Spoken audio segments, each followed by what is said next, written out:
All right, stone point number 2. Also nice piece of flint. This one has kind of a triangular shape, so might actually do really well against the male.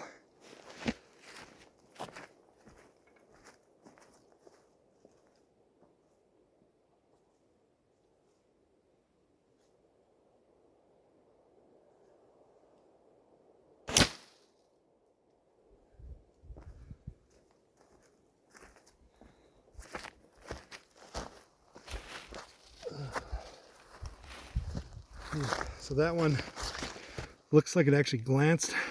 Didn't really find purchase. There might be a little bit of hole there, but broken tip, no damage to the male so far.